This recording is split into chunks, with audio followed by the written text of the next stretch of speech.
తెలుగు రాష్ట్రాల్లో వివాదాలకు care of address RGV అని చెప్తుంటారు. ఎందుకంటే ఆయన ఎప్పుడూ ఎవరిపైనో ఏదో కామెంట్స్ చేస్తూనే వార్తలకు ఎక్కుతుంటారు. ఇప్పుడు తాజాగా తెలంగాణలో బాగా ఫేమస్ అయిన బర్రెలక్కను గెలిచి చిక్కుల్లో పడ్డాడు ఆర్జీవి. ఇక అసలు విషయానికి వస్తే సంచలన దర్శకుడు రామ్ గోపాల్ వర్మ వ్యూహం సినిమాకు సెన్సార్ బోర్డు సర్టిఫికెట్ ను రద్దు చేస్తూ జనవరి 11 వరకు హైకోర్టు నిలుపుదల చేస్తూ హైకోర్టు బ్రేక్ వేసింది. ఆ చిత్రంలో అభ్యంతరకర సన్నివేశాలున్నాయని హైకోర్టు అభిప్రాయపడింది. గత కొంతకాలంగా ఈ మూవీపై జనసేన, టీడీపీ నేతలు ఆర్జీవి మధ్య మాటల యుద్ధం జరుగుతోంది.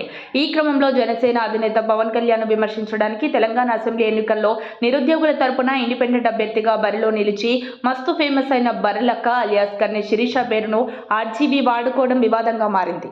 తాజాగా ఆర్జీవి నిర్మించిన వ్యూహం సినిమా ప్రీ రిలీజ్ ఈవెంట్లో రామ్ గోపాల్ వర్మ తెలంగాణ బిడ్డ బర్రెలక్కపై వివాదాస్పద వ్యాఖ్యలు చేశారు. దీనిపై ఆమె తరపున లాయర్ రామ్ గోపాల్ వర్మపై గురువారం మహిళా కమిషన్కు ఫిర్యాదు చేశారు.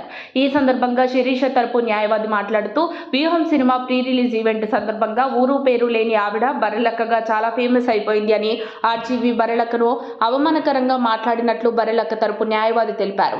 బర్రెలక్క బర్రెలు కాస్తుంది, బర్రెలు ఆమె మాటలు వింటాయి, అందుకే ఆమెను బర్రెలక్క అంటారంటూ తనదైన స్టైల్లో సెటైరికల్ కామెంట్స్ చేశారు రామ్ గోపాల్ వర్మ. ఆ కమెంట్స్ ను సీరియస్ గా తీసుకున్న బర్రెలక్క వర్మపై తెలంగాణ మహిళా కమిషన్ కు ఫిర్యాదు చేశారు. మరి ఈ ఫిర్యాదుపై తెలంగాణ మహిళా కమిషన్ ఎలా రియాక్ట్ అవుతుందో చూడాలి. దీనిపై స్పందిస్తున్న ప్రజలు వర్మకు తగిన గుణపాఠం చెప్పాలని బర్రెలక్కకు మద్దతుగా నిలుస్తున్నారు.